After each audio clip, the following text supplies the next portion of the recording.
এবার কি তাহলে আদালতের মধ্যে চিত্রনায়িকা অপবিশ্বাসকে শেখ হাসিনার চামচা বলে আখ্যায়িত করলো আইনজীবী? যে কথা শুনে যেন রীতিমতোই অবাক হয়েছে আদালতে উপস্থিত থাকা সবাই। তারই পরিপ্রেক্ষিতে চিত্রনায়িকা অপবিশ্বাস এবার কি বলছে আদালতে দাঁড়িয়ে জজ সাহেবকে। ভিউয়ার্স, এ বিষয়ে জানতে সম্পূর্ণ ভিডিওটি দেখে সঙ্গে থাকুন। বৈষম্য বিরোধী ছাত্র আন্দোলনের রাজধানীর ভাটারা থানায় এনামুল হক নামের এক ব্যক্তিকে হত্যাচেষ্টার মামলায় চিত্রনায়িকা অপবিশ্বাস ঢাকার চিফ মেট্রোপলিটন ম্যাজিস্ট্রেট আদালতে আত্মসমর্পণ করেছেন এবং কি জামিনও পেয়েছেন। রোববার 13 জুলাই তিনি হাইকোর্টের নির্দেশ অনুযায়ী নিম্ন আদালতে আত্মসমর্পণ করেন। আদালতের শুনানি শেষে জামিন দেন তাকে। অপবিশ্বাসের আইনজীবী জানান, গত 2 জুন হাইকোর্ট থেকে 6 সপ্তাহের আগাম জামিন পেয়েছিলেন অভিনেত্রী। সে জামিনের মেয়াদ প্রায় শেষের দিকে, তাই উচ্চ আদালতের নির্দেশ অনুযায়ী অপু সিএমএম আদালতে সশরীরে হাজির হয়ে জামিননামা দাখিল করে জামিন পেয়েছেন। আদালত 10,000 টাকা মুচলেকায় তার জামিন মঞ্জুর করেন।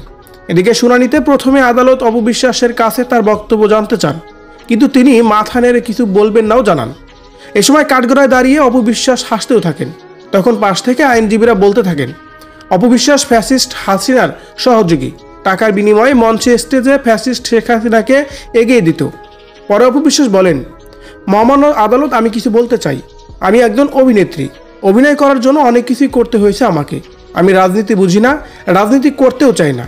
এ সময় আইনজীবীরা উত্তেজিত হয়েই বলেন, আপনি এমপি হতে চেয়েছিলেন। এ সময় অপবিশ্বাস বলেন, আমি ওই সময় খারাপ অবস্থায় ছিলাম, আমার একটা বাচ্চাও আছে। এর আগে বৈষম্য বিরোধী ছাত্র আন্দোলনের সময় ভাটারা থানায় হত্যাচেষ্টার মামলার চিত্রনায়িকা অপবিশ্বাস হাইকোর্টের নির্দেশ অনুযায়ী নিম্ন আদালতে জামিননামা দাখিল করেছেন। বৃহস্পতিবার 10 জুলাই হাইকোর্টের আদেশ মোতাবেক ঢাকার অতিরিক্ত চিফ মেট্রোপলিটন ম্যাজিস্ট্রেট ওয়াহিদুজ্জামানের আদালতে অপবিশ্বাস আইনজীবীর মাধ্যমে জামিননামা দাখিল করেন।